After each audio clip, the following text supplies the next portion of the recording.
जय हिंद। आप सभी का आपका अपना चैनल न्यूक्लियस एविएशन सेंटर पर स्वागत है। आज हम डिस्कस करेंगे ट्रांसमिशन के बारे में, मॉड्यूल 6 से चैप्टर नंबर 9। जैसा कि हमने पिछले 3 वीडियो में बताया है, पाइप एंड यूनियन क्या होता है, स्प्रिंग क्या होते हैं, बियरिंग्स क्या होते हैं, कितने तरह के होते हैं, कहाँ यूज किए जाते हैं, ये सारी बातें हमने पिछले 3 वीडियो में आप लोगों को बता रखा है। तो जिसने भी नहीं देखा है ज़रूर जाकर देखें। तो चलिए इस वीडियो को स्टार्ट करते हैं।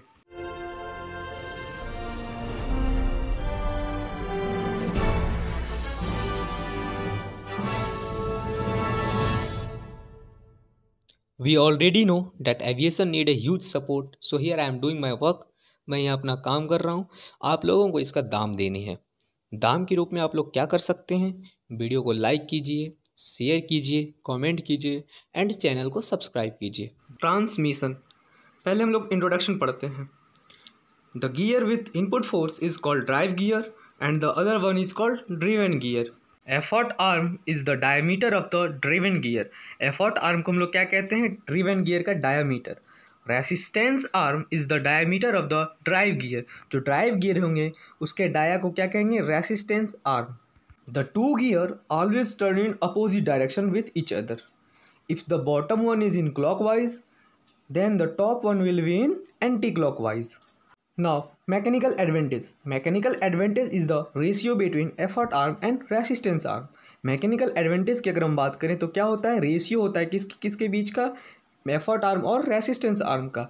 यहाँ पर दो चीज़ें होती है, इन टर्म ऑफ फोर्स और इन टर्म ऑफ डिस्टेंस। तो इन टर्म ऑफ फोर्स है ये आपका effort arm upon resistance arm. Mechanical advantage is also called the fractional disadvantage. क्या कहते हैं, मैकेनिकल एडवांटेज को फ्रैक्शनल डिसएडवांटेज भी कहा जाता है। अब हम बात करेंगे mechanical advantage in term of distance. So in term of distance, mechanical advantage is the ratio between resistance arm and the effort arm. हम लोगों ने पढ़ा इन टर्म ऑफ फोर्स, उसमें क्या हो रहा था, मैकेनिकल एडवांटेज एफर्ट आर्म और रेसिस्टेंस आर्म का रेशियो, और यहाँ पर क्या है, resistance arm upon effort arm. तो हम लोग कह सकते हैं ये दोनों आपस में एक दूसरे का क्या है, रेसिप्रोकल है। ठीक है, तो large gear always drive the small one. एक इंपॉर्टेंट पॉइंट है, small gear turn faster than the larger gear. जो लार्ज गियर होंगे उसका जो आरपीएम होगा उससे ज़्यादा स्मॉल गियर का आरपीएम होगा, लेकिन फोर्स क्या होंगे, कम होंगे। So small gear turn faster than the large gear but has less force. Reduction gear box. Reduction gear box means there is more RPM going in than the coming out. ठीक है, अगर हम बात करें टाइप ऑफ गियर की, जो हमें यहाँ पढ़ना है वो आपका bevel gear and worm gear. Bevel gear, it is use to change the plane of rotation. ये आपका मोस्ट इंपॉर्टेंट पॉइंट है इस विवल गियर का, जो हमेशा क्वेश्चन आता है। It is use to change the plane of rotation. The size of gear and the number of teeth in gear determine the mechanical advantage. ठीक है, जो गियर के साइज होंगे और जितने नंबर ऑफ टीथ होंगे वो उसका क्या डिटरमाइन करेगा, मैकेनिकल एडवांटेज उसके कितने होंगे। ठीक है, if gear have the same number of teeth then there would be no change in force और आरपीएम। अगर नंबर ऑफ टीथ सेम होंगे तो वहाँ पर क्या होगा, चेंज इन फोर्स जीरो होंगे, चेंज इन फोर्स कुछ भी नहीं होंगे, और आरपीएम भी आपका किसी तरह का चेंज नहीं होगा। Bevel gear is that type of gear where axis intersect each other. जो शाफ्ट में लगे होंगे वो आपस में, जो शाफ्ट होंगे वो आपस में क्या होगा, 90 डिग्री पर होगा। ठीक है, 90 डिग्री पर होंगे। Bevel gear are mostly mounted on a shaft at 90 degree apart. Worm gear, worm gear has two element, that is worm wheel and worm screw. It has extremely high mechanical advantage. इसके पास सबसे ज़्यादा mechanical advantage होती है। Mechanical advantage of worm gear is equal to the number of teeth on spur gear.